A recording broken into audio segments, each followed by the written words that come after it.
ఈ 2 రోజుల నుంచి ఒక వీడియో అయితే వైరల్ అవుతా ఉంది. మీరు కూడా చూసే ఉంటారు.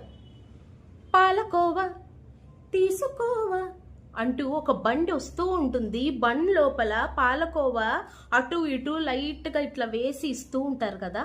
నేను కూడా చాలాసార్లు తిన్నాను. నాకు చాలా ఇష్టం. అసలు చాలా బాగుంటుంది కూడా. టేస్ట్ ఎలా ఉంటుందంటే, కోవా అంటే ఇంట్లో మనము చేసుకుంటూ ఉంటాం కదా. నేను అంటే మీరు చేస్తారో లేదో నాకు తెలియదు.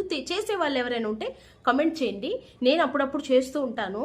పాలు నేను ఎప్పుడు చేస్తానంటే, పాలు విరిగిపోతున్నాయి అన్నప్పుడు దాన్ని కోవాలాగా చేసేస్తాను. కొంచెము పసుపు యాడ్ చేసి షుగర్ యాడ్ చేస్తే చాలా బాగుస్తుంది అనమాట. సేమ్ యాజ్ ఇట్ ఈస్ అలానే ఉంటుంది. కోవా అనలేను కానీ కలాకండ్ లాగా అనిపిస్తుంది నాకైతే.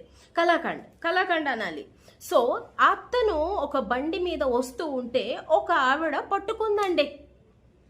10 రూపాయలకి పాల ప్యాకెట్టే రావట్లేదు, నువ్వు ఇంత కోవా ఎలా అమ్ముతున్నావు అని.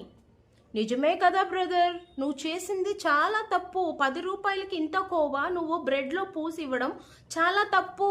అదే కోవాని మంచి రిచ్గా ఉన్న ర్యాపర్లు రోల్ చేసేసి 100 రూపాయలు అని చెప్పుంటే మంచిగా లొట్టలేసుకొని ఎన్ని సంవత్సరాలు మురగబెట్టి అమ్మినా కొనుక్కునేటోళ్ళు మా వాళ్ళు. అవునా? నేను ఇలా అంటున్నానని తప్పుగా అనుకోవద్దు. ఒకవేళ ఆ ఫుడ్ తిని లేదా ఆ బన్ తిని ఎవరికైనా లైక్ ఫుడ్ డైజెస్ట్ కాలేదో, లేకపోతే స్టమక్ అప్సెట్ అయిందో అయి ఉండొచ్చు. అది వాళ్ళ ఇమ్యూనిటీ ప్రాబ్లం. అంటే ఆ బన్ తినే కన్నా ముందు వాళ్ళు ఏం తినున్నారో, లేదా అది తిన్న తర్వాత ఏం తిన్నారో దీనికి దానికి మ్యాచ్ అవ్వకపోవడం వల్ల అయి ఉండొచ్చు.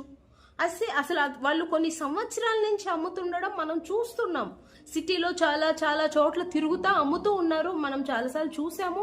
నేను చాలాసార్లు కొనుక్కున్నాను. మా ఇంట్లో వాళ్ళు తిన్నారు. ఎవరికి ఏమీ కాలేదు. ఒక విషయం మాట్లాడదాం బ్రో.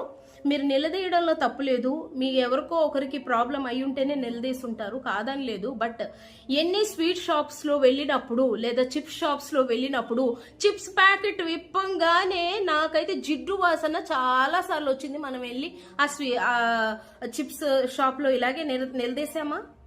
ఏ రోజైనా అడిగారా?